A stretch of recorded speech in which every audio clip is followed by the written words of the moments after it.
喺今集開始之前，希望睇緊呢條片嘅朋友，如果你中意今集嘅內容，希望你訂閱我哋頻道同按個 like 以作對我哋嘅支持。各位好啊，又嚟到長毛分享時間啦！而家見到台面上邊有一包好特別嘅嘢，呢包係咩嚟嘅呢？呢一包就係鹿肉嚟嘅。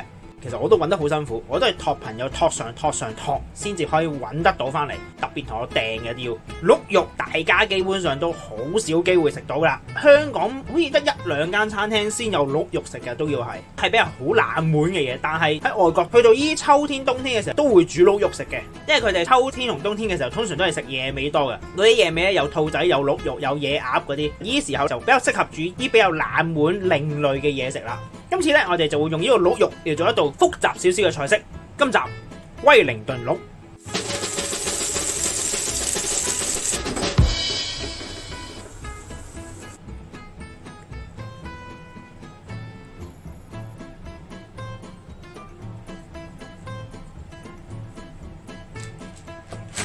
因為佢比較細嚿啊，加埋都係得嗰800 gram 都唔夠，就會兩條一齊用嘅。先切齊啲頭尾啦。將啲筋位去晒先，呢筋啊同埋肉我哋唔好掉，我哋可以用嚟打翻個鹿汁，然後我哋就會去燒一燒個鹿柳嘅表面，等佢之後唔會出太多水，即係上面落少少鹽先，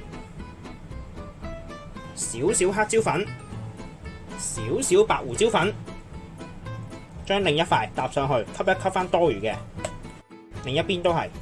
盡量搽得平均，唔好等佢一邊啲味多，一邊啲味少。開大火，先燒熱隻 pan，我哋要燒到好熱，因為我哋要快速去煎封咗嚿鹿柳啊！大概每邊煎去15秒就可以噶啦。將我哋嘅鹿柳放落去，每邊15秒。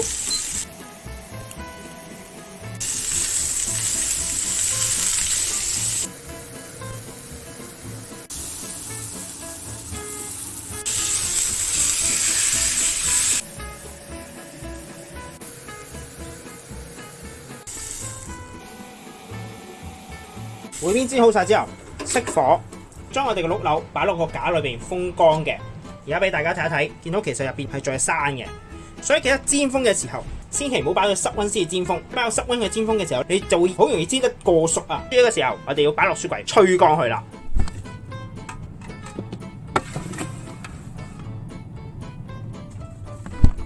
已經吹咗24個鐘啦，而家大家都見到佢係乾晒嘅。硬晒啦已經，我哋就呢個程度啦，要雪到。我哋呢個時候就係處理鵝肝啦。鵝肝我哋就唔會係成塊咁擺落去嘅，我會將佢切做長條形嘅。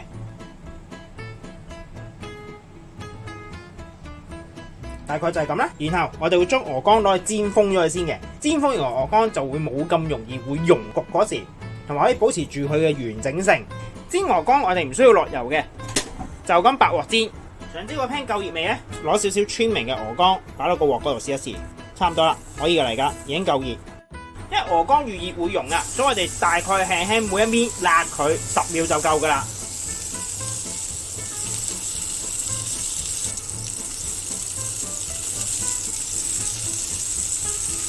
四面都煎晒之後，即刻熄火，然後夾翻佢出嚟，擺喺廁紙上面索一索油。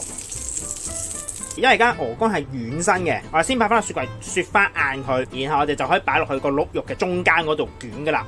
乾葱我哋需要將佢切粒，盡量要將佢切到好細粒。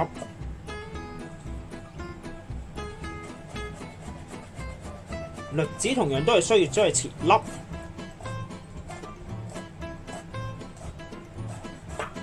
跟住我哋會有蘑菇，先將佢去咗隻腳。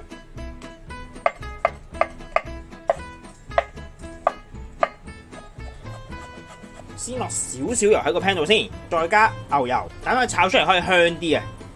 先開中火，牛油用晒之後，先加入上落。呢個時候我哋可以落1個 teaspoon 嘅香草。上落開始上緊色嘅時候，我哋就落栗子，因為栗子比較難炒到去軟身啊，所以要炒咗先嘅。當栗子炒到縮細咗啦，開始。少咗一半啦，我哋就落晒所有蘑菇。呢個時你聽到好多水聲嘅，因為蘑菇係出緊水嚟噶。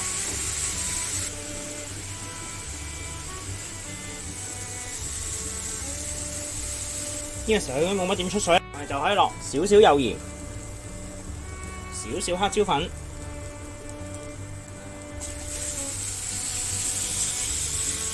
差唔多啦。我哋就可以熄火，最後可以落半個 teaspoon 嘅 porcini powder， 即係牛肝菌粉啊！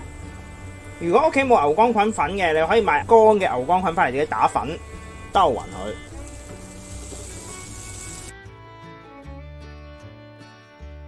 先睇冷卻之後，我哋就可以組合落個威靈頓鹿嗰度噶啦。鵝肝已經雪硬咗啦，而家跟住我哋就可以捲啦，開始鋪2張保鮮紙，將我哋嘅鹿肉擺上去，放上鵝肝，再將另外一個鹿肉冚上去，等佢2條肉可以包住啲鵝肝，跟住開始捲。捲嘅時候記得要捲實佢，唔好俾佢有空位出到嚟，你先至可以將個鵝肝包得實嘅。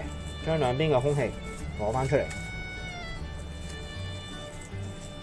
捲實佢而家，如果真係有空氣入邊谷住咗嘅，用針急一急，放翻啲空氣出嚟，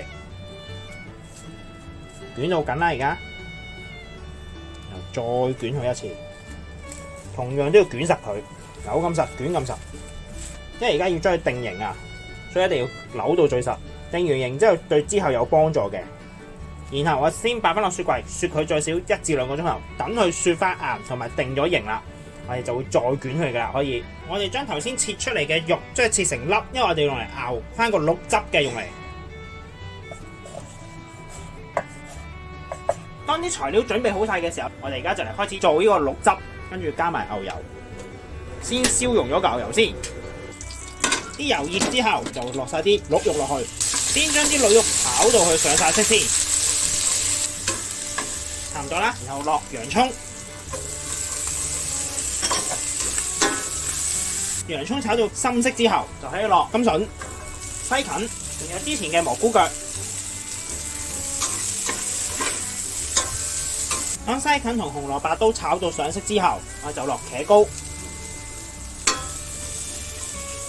當茄膏炒到揮發咗個酸味之後，我哋就可以落紅酒啦。呢個時候記得刮翻個底。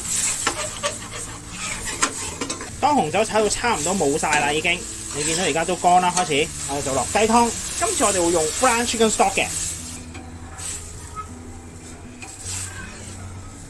我哋會落 juniper berry 黑椒粒，拍扁咗嘅咖喱，1 teaspoon 貪草，1 teaspoon parsley， 京葱綠色嗰段 ，bay leaves， 攪一攪，煲滾咗之後轉細火。然後 simmering 佢，直至到得翻1/3左右，我哋就隔渣。喺個鹿汁做緊嘅同時，我哋會做一個栗子蓉，先落咗牛油。今次我哋會用 brown butter 嚟煮嘅，先煎到個 butter 開始變色啦。然後落貪草、加力，先輕輕煮一煮。當加力同埋貪草炒香咗之後，我哋就落栗子。落完栗子之後，我哋轉細火，等佢慢慢煮先。當栗子都上咗色啦，而家我哋就落雞湯。煲緊之後轉細火，等佢慢慢 reduce 到大概得翻1/4嘅時候，我哋就撈出嚟 blend 啦，可以差唔多，已經見底啦呢度，咁可以熄火，跟住我哋開始 blend 佢啦。blend 之前我哋夾翻個蒜頭出嚟先，做啲貪草菌，跟住我哋會用剩低嘅鵝肝 trimming 同個 cream 煮埋去，然後撈落去個栗子裏邊打成泥嘅，先放入咗鵝肝 trimming，然後倒埋啲 cream 落去，開細火慢慢攪勻佢。滾嘅時候熄火，因為唔需要太熱嘅。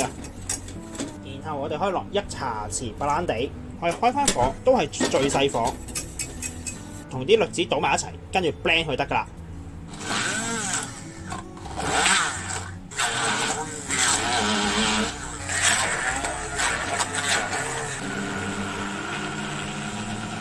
跟住我哋就將佢過篩嘅，因為始終可能有啲係未打得到啊，仲有啲粒狀嘅，所以我哋一定要隔咗佢，令到佢好順滑啊，達至。呢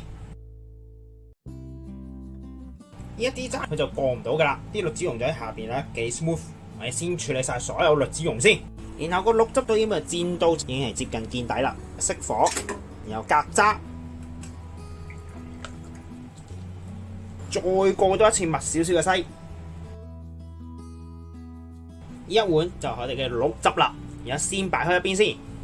當鹿卷雪硬咗之後，我哋而家嚟捲埋啲栗子蓉同埋蘑菇粒啦。可以，我哋會先加 Parma ham， 鋪嘅時候要盡量喺中間位嗰度嘅，然後靠近下邊嘅。Parma ham 重疊嘅話，唔好重疊得太多，會好厚嘅，驚佢。我哋個鹿卷擺一擺落去，度一度位，差唔多。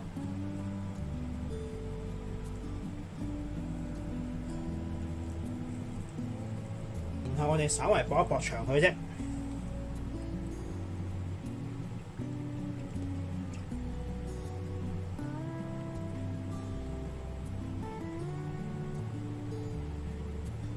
Parma ham 上邊落少少栗子泥，薄薄一浸得㗎，唔使太厚嘅。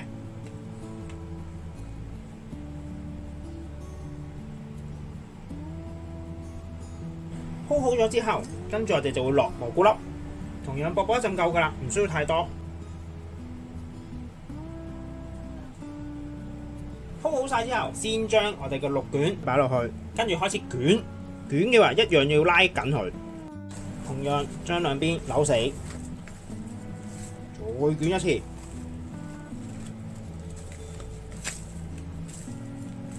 捲完之後打裂。兩邊綁死之後，先擺落雪櫃雪佢最少1至2個鐘頭，同樣雪翻硬佢先，等佢可以定咗型。定咗型之後，我哋繼續捲佢㗎啦。然後我哋就嚟碌酥皮啦。最簡單方法，用2塊 parchment 一齊去碌，咁就可以唔使落咁多粉。輕輕撳一撳軟佢先，稍為軟咗之後，就可以開始碌啦。我哋要碌到佢去1mm 左右。碌好咗之後，先擺落雪櫃雪翻硬佢先。已經雪硬咗啦，而家鬆翻底面2張紙先，我俾大家睇睇，大約係0.1嘅啦，已經係。先收齊翻少少位先，我哋等陣間唔使太過多剩低啊。我哋會靚仔嗰邊向底，先喺酥皮上邊搽一浸蛋液，薄薄一浸好啦。我哋就會鋪 crisps， 呢啲係鹹 crisps 嚟嘅，唔係甜 crisps。鋪2張夠啦，如果唔係會好厚嘅。然後重疊嗰個位置，我哋剪一剪走去，唔好太多重疊位。其實 crisps 嘅作用係用嚟防水啊，等佢煮嗰時就唔會有太多血水啊或者水分，令到太皮太濕，到時焗得唔乾啊。重疊位置掃少少蛋液，等佢可以黏住啊。我哋將鹿卷剪開佢先，見到已經定咗型㗎啦，硬晒冇再爆開㗎。先將個鹿卷紮住喺個接位上邊啦，跟住將其中一邊先捲咗上去，然後喺呢度掃少少蛋液。酥皮頂頭呢個位置都掃少少蛋液，蛋液嘅作用就好似膠水咁啦，等佢黏合啊。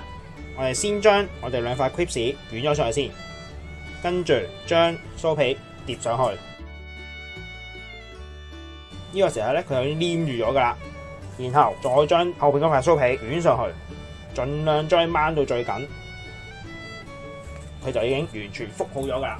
兩邊收口位，輕輕將佢撳入去。撳之前都係用啲蛋液搽一搽喺酥皮嗰度，凡親黏合嘅位置都一定要有蛋液，佢先至會黏得好嘅。先將旁邊嘅接入去，接好晒之後向上反，因為呢個係底嚟嘅，所以就向上反，千祈唔好向下接。向下接咧，你就變咗接緊向上噶啦，到時就唔靚仔嘅。然後呢一邊都係捲好晒之後，確保冇窿啦，一定要黏得好，然後用保鮮紙捲實佢。有咁實捲咁實，幫助佢定型。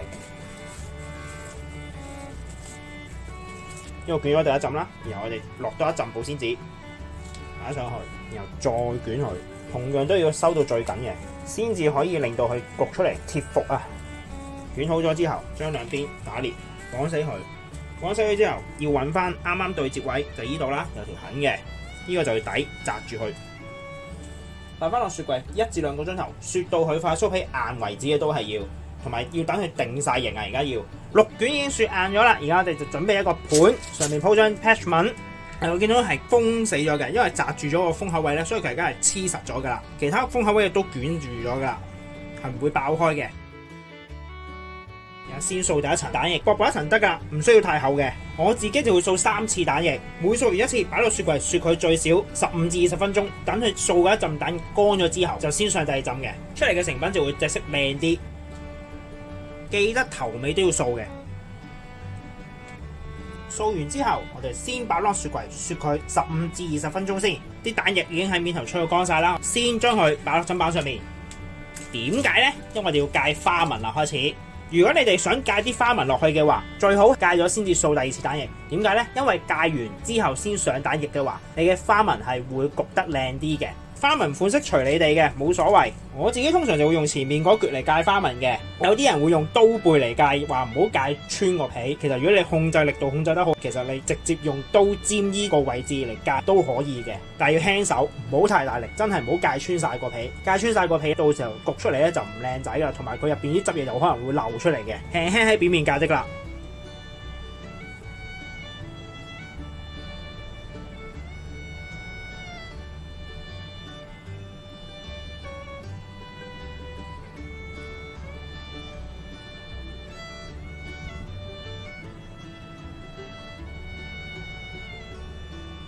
大致上就係咁。喺掃蛋液之前，我哋亦都可以加埋我哋啱啱整嘅裝飾。加好咗之後，就喺上面掃蛋液啦。可以先掃晒所有裝飾先，然之後同樣薄薄一浸啦。可以掃勻晒之後，同樣都係擺翻落雪櫃雪佢最少15至20分鐘。但係今次留意一樣就係掃埋第3次蛋就可以直接焗㗎啦，所以第3次蛋液係焗之前先至掃嘅，就唔會係掃完再吹乾佢先至入爐嘅。而家你就嚟上第3次蛋水啦，上完之後就可以入焗爐。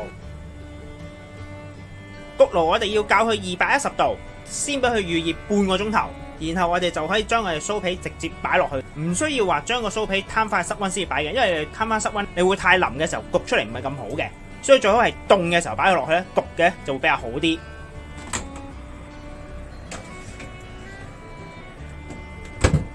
焗佢最少40分鐘，視乎翻你個碌肉要幾熟。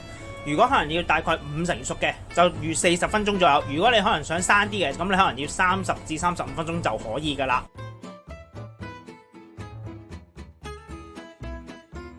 已經40分鐘，而家先打開去試一試下入邊嘅溫度先。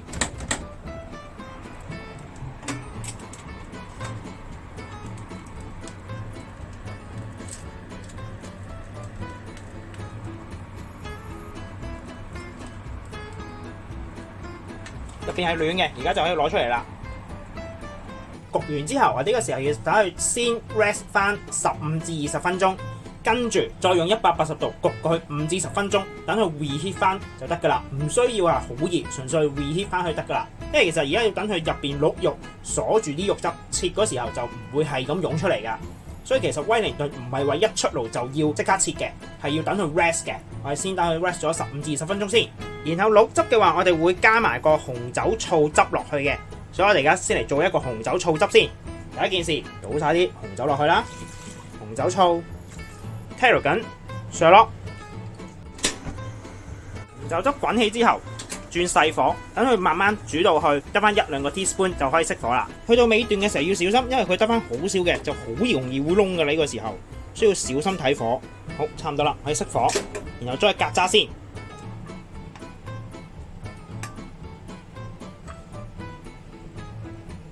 呢一個紅酒醋汁就完成咗啦。呢個時候我又就將我哋個滷汁倒落去先，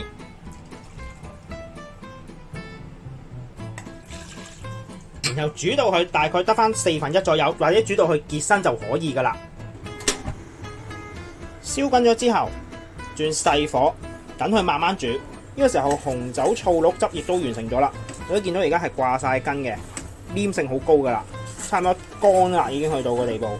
咁我哋就可以熄火，跟住要過篩，將佢入邊嘅雜質攞翻佢出嚟。你見到其實有少少渣嘅都。今次過篩會特別少少，我哋會用到個網袋，呢啲其實係茶袋嚟嘅，你可以去雜貨鋪揾啲茶袋，好平嘅啫。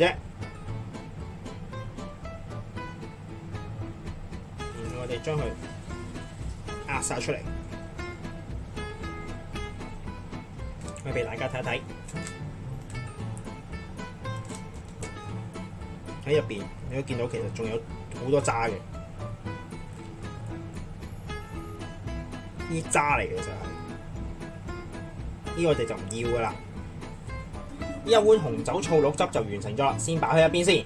最後我哋就會將個鹿卷搬用180度去焗佢5至10分鐘，純粹 reheat 得噶啦。我哋會連埋啲配菜一齊擺落去嘅。已經10分鐘啦，而家可以攞佢出嚟。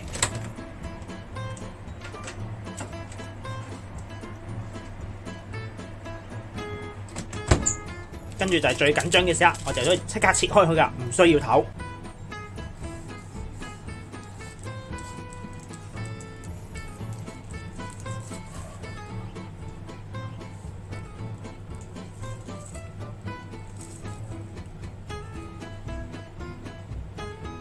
啲肉仲係好嫩，好多水。你可以見到成日酥皮呢度係熟晒嘅，呢一層其實係酥皮，呢一層就係 crisp 嚟嘅。可以見到其實焗到透咗嘅啦，已經係熟晒㗎啦。嚿肉係好多汁嘅，仲係，但係就唔會血流成河咁樣湧晒出嚟咯。我哋嘅鵝肝、我哋嘅蘑菇粒同埋栗子蓉。最後嚟一個簡單嘅擺盤，先將我哋嘅威靈頓鹿擺落去啦，然後落少少鹿汁。加翻少少半碟，到咗呢一頓威靈頓鹿亦都完成咗啦。咁希望大家中意啦，我哋下集再見，拜拜。最後我哋嚟試一試味，